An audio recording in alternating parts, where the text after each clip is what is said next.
Ipinagmalaki ng Bureau of Customs sa kanilang mahahalagang accomplishments sa unang quarter ng taon na billion pesos sa target collection na pumalo sa mahigit 219 billion pesos.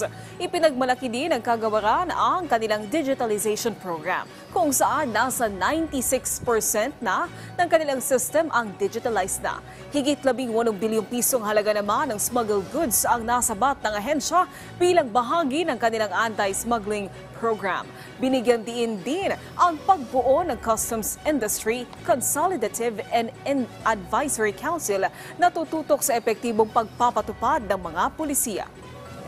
Patuloy po kaming magtatrabaho at magsusumikap para po tulungan ng ating bayan in terms po sa pangongolekta ng aming mga targets para po madagdagan ang pagpupondo ng ating bayan sa mga mahalagang serbisyo na kailangan nila iparating sa inyo.